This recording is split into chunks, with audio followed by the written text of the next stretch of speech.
been so exciting. We've been spoilt for sport, haven't we? I mean, it's like, what do you watch next? And there has been so many brilliant incidents. You imagine commentating on that day after day after day, and the excitement is already there. You don't even have to do anything. Especially when it's been away for so long.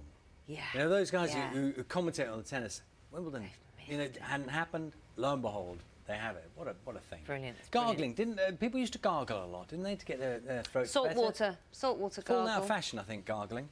Well, I just don't think we have to talk about it a lot, do we? The first thing in the morning. Don't know, Matt. What do you think?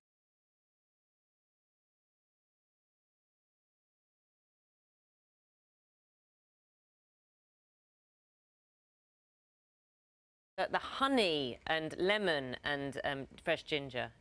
Don't ever drink salt water. That'll make you ill. Oh no, I wouldn't do that. We only want good omens, don't we? Yeah, a lot of people will be looking at that very closely. Take them where we can get them. Matt, see you tomorrow? Nope, I'll see you next week. OK, take care. Have a good weekend. Let's see, time now is 8:48. 50,000 buildings are knocked down in the UK every year and replaced by new, more eco-friendly homes and offices. The Royal Institute of British Architects is calling for an end to this kind of demolition because it doesn't take into account the energy that was used to create the bricks, concrete and steel in the first place. Here's more from our environment correspondent, Roger Harrabin.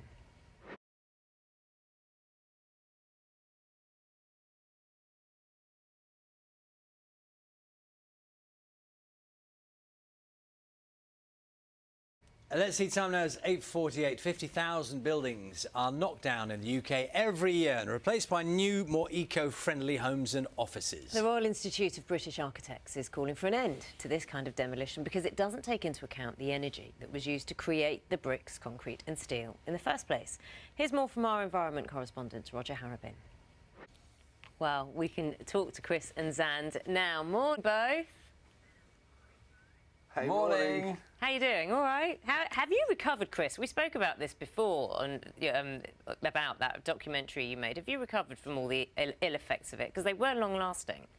With the issue about you getting yourself back in your ear, but it's interesting you talk about the weight because I listened to the podcast that you both have done together, and in that podcast you both say that very rarely has it been addressed that Zand, and you look lovely, by the way. You both and seeing how basically you were really mean over dinner times and that with your poor younger brother, but you've had very different paths when it comes to food, hasn't it, and the effect it's had on your body. You can see you're very close, and part of the story in a way is about, you know, caring for your brother.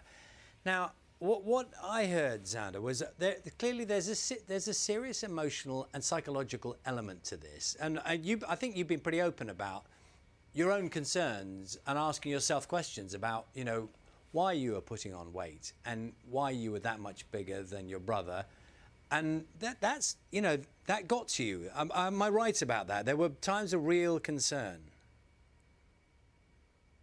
I think that.